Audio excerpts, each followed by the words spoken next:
All right, what's up, y'all? So I am coming at you from Bern, Idaho. Got some great info to share with you today. Most of you probably know Arnica and I sold our house in Vegas, and Arnica accepted a job up in Utah. We're really excited about it. We have an opportunity to move closer to our family and also move closer to nature and the wilderness because we want to raise our own chickens, we want to have a garden, we want to be able to hunt, and we want to share that information with you guys. Now, in the meantime, as we're trying to find a perfect place to live, I'm staying with her parents up here in Bern. She's staying with her sister down in Salt Lake City, and we're seeing each other on the weekends. And all the while, we are both sticking to our health routines. My business is going as strong as ever. I'm seeing Zoom clients every day, and my number one priority is looking after you guys. So today, I wanted to let you know that our self-reliance and preparedness post on bags, we're talking about things like bug out bags, is up. Now this includes the recorded live Zoom call that we had and all the resources, including a nifty checklist that I know you're gonna love. Now I know what you're thinking. You might be asking yourself, why the heck is this guy talking about self-reliance and preparedness and bags? Well, here's the deal. I mean, just like my health, my personal health is my number one priority, because for me to live my best life possible, it starts with health. And then my second priority is sharing the gift of health and the things that I learn with the people that I care about, which is you guys. And so I want for health to be as big a priority for you as it is for me. And it's the same thing with self-reliance and preparedness and readiness. My personal self-reliance and preparedness is extremely important to me because I know how it contributes to my overall peace and calm and happiness. And just like I'm here to share my knowledge and wisdom with health with you guys, I'm also here to share what I've learned through my journey with preparedness, because I care about you and I want the best for you. Now, when you think about it, self-reliance and preparedness fit perfectly with everything else that we learned together. The process of preparing and knowing that you're prepared is one of the things that can contribute to your overall peace, well-being, and happiness. It feels great to prepare, and if you think about it from an ancestral or primordial perspective, it makes a lot of sense. As human beings, we have this ability to look into the future, and we can prepare for the future. And knowing that there's always going to be uncertainty, being prepared takes a huge weight off your shoulders. In fact, I can't even tell you how good it feels to have these things in place. Now, when I first got into this information, it was extremely overwhelming for me. But just like I do with our health concepts, I've taken the time to simplify it so that it's not overwhelming for you. And this is a compilation of things that I've learned over years of doing it myself, tons of reading, and working with others in our community, and within my family and relationship networks that are also on the same path of being prepared.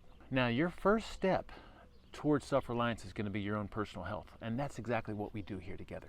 The next step would be getting your wealth and finances in order, and then preparing for 14 days of in-home self-reliance. Now, what do I mean by that? Imagine if you had a layoff and you had to stay home for a couple weeks.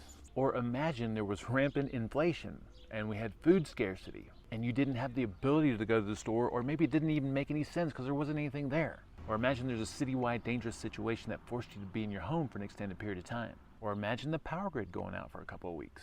These are all very realistic situations. And so if you haven't seen our first post on self-reliance, please make sure to do that. We have a link in this post to go back to that first post where we talk about these crucial initial steps.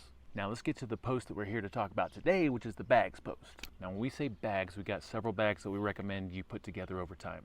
The first one is your wake up bag. Now imagine waking up in the middle of the night and your house is on fire and you barely have time to grab your loved ones and your pets. I think it might be useful to have a bag that has some critical documents, your identification, your keys, some cash, some illumination, and whatever else might be useful to start your life over. That's what we call the wake up bag. Keep that bag by your bed or by the door that you're going to exit the house out of. Now, another bag we recommend putting together is your EDC, or everyday carry. Now think about things that you'd want to keep on your person all the time that would make you feel self-reliant and confident. We're talking about things like water, snacks, probably a first aid kit, maybe some emergency communication stuff like an emergency whistle, and maybe some useful tools like a knife or a multi-tool. And there's definitely some other things to consider, but this is what we call our everyday carry bag. And then we've got the Mac Daddy of all the bags, and that's called the bug out bag.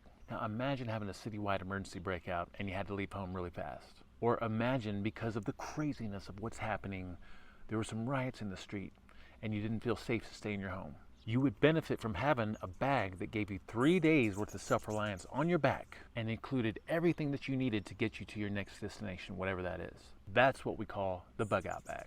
As a bonus, we also recommend putting together a get home bag. Now think about having some stuff in your vehicle that would last you maybe about 24 hours. If you didn't have the ability to get home for some reason, it might be useful to have like a sleep kit and some extra food and some extra water and maybe some emergency communication equipment.